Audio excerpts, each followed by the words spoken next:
Hi, my name is Ann Tyler Morgan, and I'm joined by Cindy Effinger, my partner here at McBrayer, and we would like to present to you COVID-19 and healthcare providers, relief, business, and employment concerns.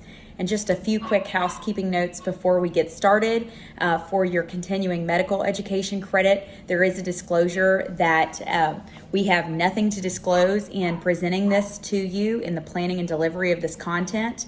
There is no commercial support associated with our content, and the Kentucky Medical Association is accredited by the Accrediting Committee for Continuing Medical Education to provide continuing medical education for physicians. The KMA designates this Internet Enduring Activity a maximum of 1 AMA PRA Category 1 credits, and physicians should only disclose the credits associated with the extent of their participation in this activity. So we appreciate you joining us today, and hopefully we can provide you some good information regarding COVID-19 and your roles as healthcare providers and often employers. So we'll go ahead and get started. Our objectives today are to describe the relief available to businesses under the CARES Act and the SBA's expanded loan programs, to discuss the accelerated Medicare payments through the CARES Act extension, to describe paid leave provisions and FMLA expansions for healthcare providers and emergency responders, and to explain how to apply for assistance and where to locate additional information regarding relief available to you at this time. So first, we'll start by discussing the CARES Act. This is often referred to as the stimulus package provided by Congress to help people get through the tough time that the pandemic has caused. And the CARES Act has done numerous things for both individuals, employers, and healthcare providers, but we will be going over some of those primary issues today that we've heard so many questions about in the past week.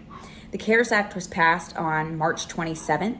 It expands existing SBA loan programs from the Small Business Administration. I'll constantly be referring to the SBA throughout this presentation. And these loan programs that have been extended are the Paycheck Protection Program, or PPP. This expands Section 7A of the Small Business Loan Act, formerly known as the Small Business Interruption Loan Program. And the SBA has also extended the Economic Injury Disaster Program, or EIDL loans, to help providers and employers in maintaining operations through this period. Both programs feature low-interest loans with favorable terms, and just a note, applicants may not use funds from both to pay for the same types of costs. So there is no double dipping from the program, but you can use them both in different ways to make for a more comprehensive assistance package for you. For the Paycheck Protection Program, the eligibility is for businesses with not more than 500 employees.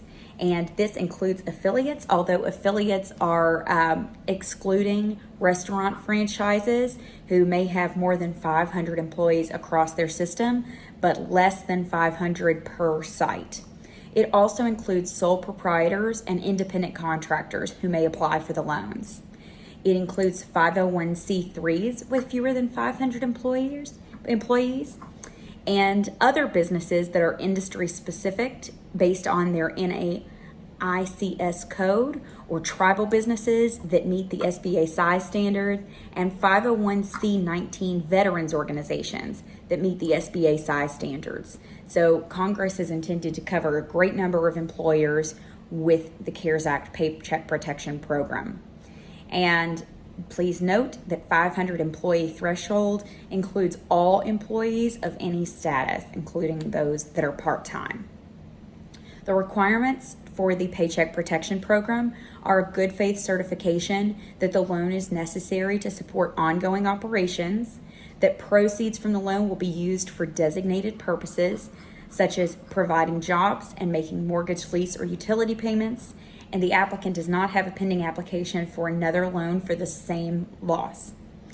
What is not needed is collateral, a personal guarantee, or certification that the applicant is unable to obtain a loan elsewhere. And those are typical to the SBA loan programs, but they have been waived here for the Paycheck Protection Program under the CARES Act.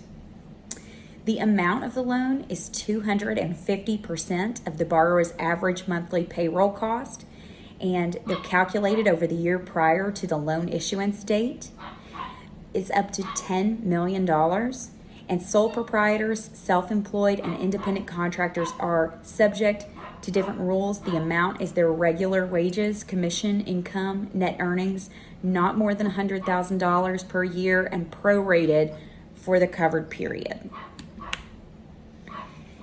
Excluded from the payroll cost is the excess of any employee's compensation over $100,000 per year, payroll and income taxes, and compensation for employees living outside of the U.S., and any qualified paid sick leave that is already due because of the Families First Coronavirus Response Act. The terms of the loan are that there's an interest rate capped at 4%. That's currently 1%, although there have been many changes to this interest rate, so stay posted with your lender. It's a maximum term of 10 years, and all other applicable fees are waived. The payments are deferred for at least 6 months and perhaps up to a year. So this is a very favorable type of loan for employers who need to get through the COVID-19 period with their employees and their operations intact. You may use the funds for payroll, which includes salaries, health care benefits, and paid sick leave, mortgage payment, rent, utilities, and other debt payments.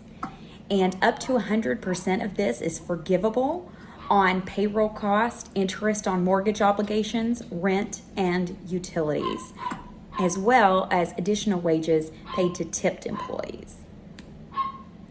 Forgiveness is reduced based on a reduction in the number of employees or a reduction in more than 25% of their wages or hours.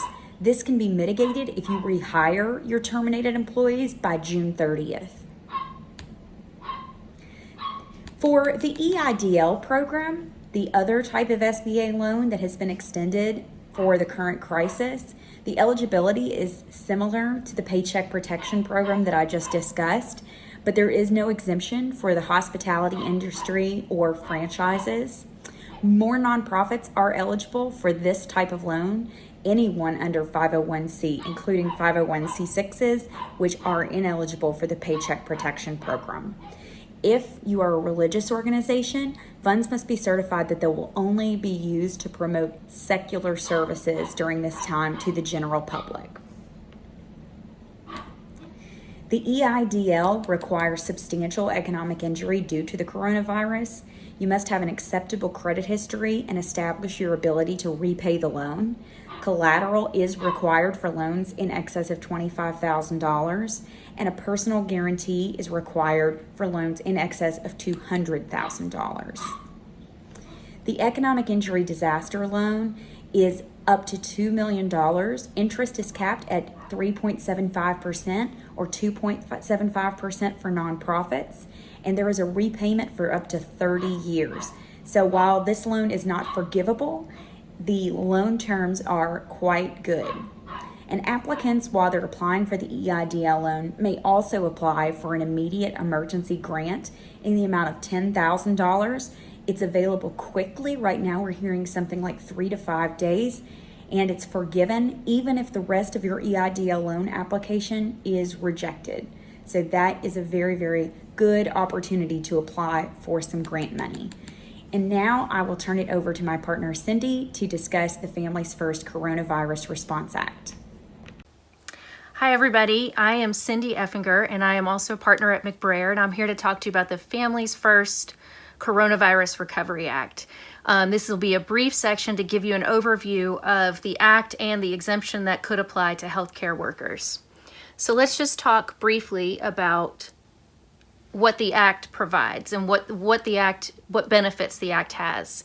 So what it does is we refer to it as the FFCRA, and it provides two things. One is 80 hours of paid sick leave for one of 5 different reasons related to the coronavirus pandemic. Basically, it relates to whether you're caring for yourself or someone else, or whether your school is closed due to the pandemic. And on the paid sick leave portion of it, if to sum it up in the easiest and most succinct way possible, if you're seeking those paid leave hours, those 80 hours, and you're seeking those to for yourself to seek a diagnosis or to recover or to be isolated for some reason, whether it's by a doctor or by the government, then that is paid to you at up to $511 a day, at your full wages capped at $511 a day for those 80 hours. If you are caring for someone else or someone else has been isolated, then you are the pay that you would be entitled to would be 2/3 of your pay capped at $200 a day. The other portion of the leave that is given is for extended family medical leave, and that extends the FMLA and allows for individuals whose child care is closed or schools are closed due to the pandemic and someone needs to stay home with the child. Under that provision, employers are having to give 12 weeks of leave for that specific purpose. The first 10 days or first 2 weeks are unpaid, and the second part of it, that's 10 weeks, would be paid at that same 2/3 of pay at up to $200 a day for a maximum benefit of $10,000. There are a couple of exemptions under this act. There are 2 exemptions, one for healthcare workers and first responders, and another for employers that have less than 50 employees. Under the healthcare exemption, healthcare workers can be excluded, both clinical and non-clinical workers can be excluded to the extent that they are necessary to help respond to the pandemic.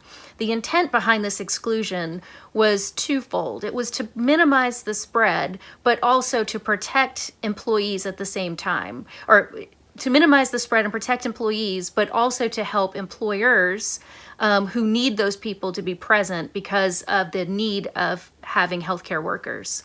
It is a balancing between those two needs. And the important part of this is that the employer itself, as a healthcare provider, is not exempt. The employees of healthcare providers would be exempt, and it is to be looked at on a case-by-case basis. So this means a couple of things for you as an employer. First, even though you're a healthcare provider, you still have to put the poster up giving notice to your employees of the provisions of this act. That poster can be found on the DOL website. We also have a link in our resources to it as well.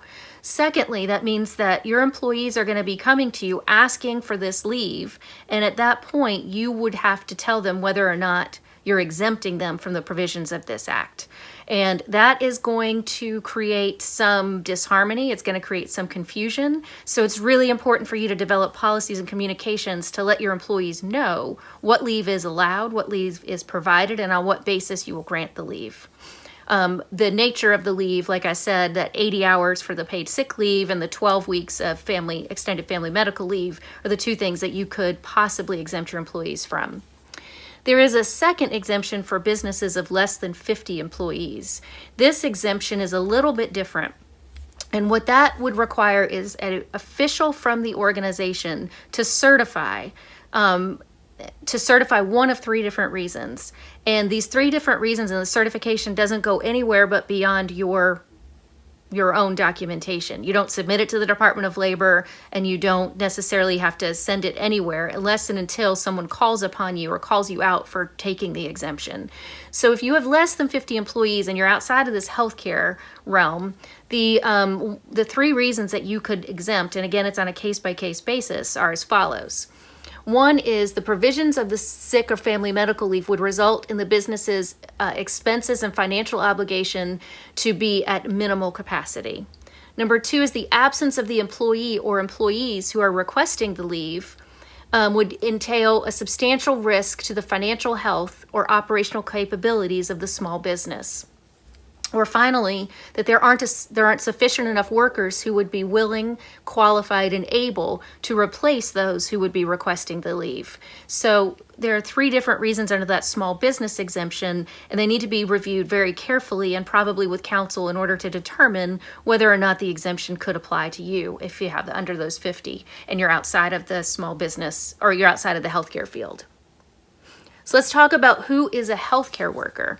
On this slide, we've identified all of the people who could be included as a healthcare worker and who employers could exempt from being allowed the leave requested under the FFCRA.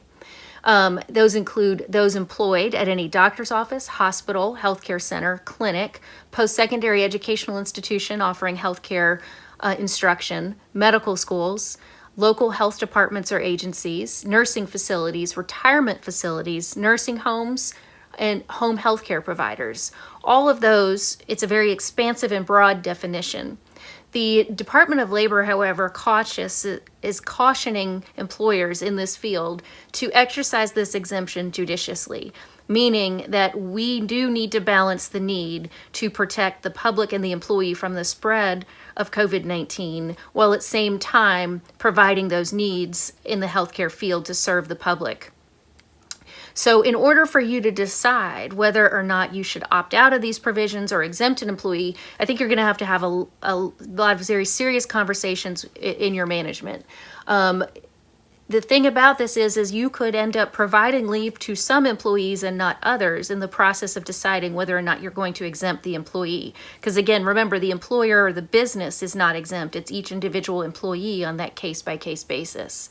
So you're going to have to balance the need of the worker and the healthcare needs of the worker. At the same time, you're going to have to balance your own needs to protecting and servicing the public. We also want to caution you that making these decisions on a case-by-case basis can lead to a lot of confusion amongst your employees, some questions of retaliation, some question of fairness, and that creates a lot of disharmony in the workplace. And with those questions and the lack of communication, it could detract from the services you're trying to provide. So I want you to start with whether this person is necessary in order for you to properly respond to the needs of the community and the issue that the individual is bringing forward. So there, like I said, there could be some individuals that you grant the leave to and some you deny to, and you have to make sure, just like you would in any aspect of employment law, that no discrimination rules or retaliation rules are being violated as you apply this exemption and try to cover as many employees as possible. So here's a list of the emergency responders. For any of you who work in this field or who work with people in this field, again, the definition is very broad. It includes anyone who is necessary for the provision of transport, care, healthcare, comfort, nutrition of patients, and whose services are otherwise needed to limit the spread of COVID-19. Again, that being the ultimate intent and purpose behind these exemptions and this act. It's going to include military or National Guard individuals, law enforcement, firefighters, correctional institution personnel, emergency medical services personnel, physicians, nurses, public health personnel, 911 operators, and people with the skills or training in operating specialized equipment or other skills needed to provide in a declared emergency, as well as individuals who work for such facilities, employing these individuals and whose work is necessary to maintain the operation of the facility. Again, it's very broad, and if you think you are on the borderline of falling into one of these categories, whether it's this category of the healthcare provider, it's again something you should seek counsel. The regulations are 125 pages long, and they just came out last week, further trying to clarify and define the meaning and intent behind this act, and more importantly, the application of this act to all employers and employees. And they are not straightforward, and ultimately what we have is trying to figure out how the act works in the legal world as well as practically in your own world. The most important benefit to an employer who is providing this leave is that you will get a dollar-for-dollar tax credit against your FICA withholdings in order to cover the cost of you providing this leave. That was the first question everyone had when the act came out several weeks ago, is how am I as an employer going to be able to afford this? And Tyler expressed to you and explained the SBA loans and the payroll protection loans, and that's certainly something that can be utilized, but there is also going to be this dollar-for-dollar tax credit on this. But the problem with this is employers need to know that they're using the leave as intended in order to get the credit. So you have to make sure you're granting the leave for an eligible reason. Otherwise, you could take the credit, be audited, and then fall into a trap of taking the credit improperly. And here's an example. Under the paid sick leave portion, where you get 80 hours at your full pay if you're taking the leave for yourself, if an employee comes to you and says, I broke my ankle, I need time off, that's clearly not a COVID-19 related reason. And you would not be using this paid sick leave before you would, or you would not be using this paid sick leave, you would require them to use their PTO. Important part of the paid sick leave and the extended family leave is that an employer cannot require an employee to use their banked PTO to cover these types of COVID-19 related eligibilities before using the government required paid sick leave.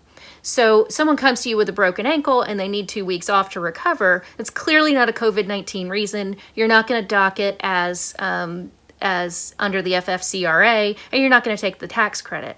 The question really comes in when you have someone who comes in and says, I have pneumonia, or I have a respiratory illness, or I'm immunocompromised because I'm seeking cancer treatments. That clearly isn't someone seeking a COVID-19 diagnosis. It's not someone who's been told to quarantine because they're showing symptoms. Does it fall under this act? And I think that's a much closer call. I think that you could use they could be required to use that paid sick leave, or you could be required to grant them the paid sick leave, assuming you're not exempt, and it would fall into one of those categories. And so there are some conditions that clearly could fall within, and some conditions that clearly would not fall within the provisions of the Act in order to make you eligible or have you take a proper tax credit. And on the back end, we worry for employers as much as we do on the front end. We want to make sure you're properly granting the requests or properly denying the requests. And if you do grant the request, that you're eligible for that tax credit, which will be ultimately important for your financial stability. In order to do so, we ask you to also look at a couple of different things. One is we highly encourage and advise that you develop or seek counsel to develop the appropriate forms to fill out in order to document the reasons why people are taking the leave. There is no requirement under these acts that any specific documentation is provided. Even doctor's notes aren't required. However, you as an employer should require certain documentation so that you can justify the tax credit in the end if you go that way. So we highly recommend and encourage you to develop your own forms or seek counsel to develop forms to utilize anytime someone is requesting the leave, whether or not you're going to exempt them from the leave. These forms will be consistent and will help you justify and defend any tax credit that you take on the back end. Those forms would encapsulate all of the requirements of the acts and allow you to again, consistently have the information necessary to provide to substantiate your claim for the tax credit. They will keep you organized, as well as making sure that if there's a turnover, there are multiple people in human resources, that the same information and process is utilized for every individual. We would also ask that you contact your payroll company and have them instill or create codes for when someone takes this leave, so that again, on the back end, you have it documented and processed correctly, and you can perhaps easily figure out how much time was taken in order to create whatever is necessary for that tax credit. This act ultimately leaves far more questions than it does answers. It was created in a hurry to try to address the needs of employers and employees during this very chaotic time. It also creates a lot of questions for healthcare providers who are going to be utilizing this exemption and who will be trying to figure out whether to exempt on a case-by-case basis or across the board. We've gotten many questions that relate to all these provisions and that practical application, such as the ones we talked about in terms of my employees that requesting leave for X reason, it doesn't fit neatly into one of these COVID-19 related justifications or eligibilities. So again, we ask you and encourage you to seek counsel, reach out to anyone to try to figure out whether you're approaching this in the right way and what information you need to justify the grant or denial. Because ultimately, at the end of the day, these acts contain a retaliation provision that, assuming the employee is denied leave or is denied a job upon return from leave or is laid off, they can certainly raise an issue, just like they can under any one of our various employment laws, that you've retaliated against them for requesting the leave. And we all know that retaliation claims bear a far greater chance of success in front of a jury than any other type of claim. All right. And now I'd like to talk about the CMS Accelerated and Advanced Payment Program. This has been expanded for the coronavirus pandemic, and so hopefully this will help a lot of our provider community to go ahead and get some money in the door during this very critical time and get everybody on board to continue operations. So the CMS Accelerated and Advanced Payment Program expansion is part of the CARES Act. It expanded the program to all qualified Part A and Part B providers and suppliers. And it only lasts for the duration of the national emergency, but the eligibility requirements are that you must have billed Medicare for claims within 180 days immediately prior to your request. You cannot be in bankruptcy. You cannot have an active review or program integrity investigation going on with CMS, and you cannot have outstanding delinquent Medicare overpayments on your record. The payments, once you apply for the Advanced and Accelerated Payment Program, should be issued within 7 days of receiving the request. So this is a very helpful way to make sure that you're able to stay in business during a time when revenues will obviously be down because you're unable to participate in elective procedures or visits in person. The amount of the payment that you receive, you must be able to request up to 100% of the Medicare payment amount for a 3-month period. Inpatient acute care hospitals, children's hospitals, and certain other hospitals may request up to 100% of the amount for a 6-month period rather than just that 3-month period. And critical access hospitals may request up to 125% of the payment amount for a 6-month period. So depending on what type of provider you are, you may be able to access more money than just the 3 months worth of advance or accelerated payments. Repayment or recoupment by CMS will start to begin 120 days after the issuance of the payment. So they give you a little while to use that money and stay in operations, and then they will start to recoup. So that does have to be paid back to CMS. Inpatient acute care hospitals, children's hospitals, and certain cancer hospitals, as well as critical access hospitals, have up to 1 year from the date of the payment to repay the balance. All other Part A providers and Part B suppliers will have 210 days to actually make the repayment. And at the end of the 120-day period where recoupments are being requested by CMS, the recoupment process will begin, and every claim submitted by the provider or supplier will be offset from new claims to repay that payment. So they will start to dig into what is owed to you after that to be paid back, and that's an automatic by CMS. So hopefully this will really help you. If you have any questions about accelerated or advanced payments for your practice and how to request those through CMS, please give us a call. And Tyler and I want to thank you very much for attending our webinar today. And please see our resource pages if you need any further information. Thanks and have a good day. Stay safe.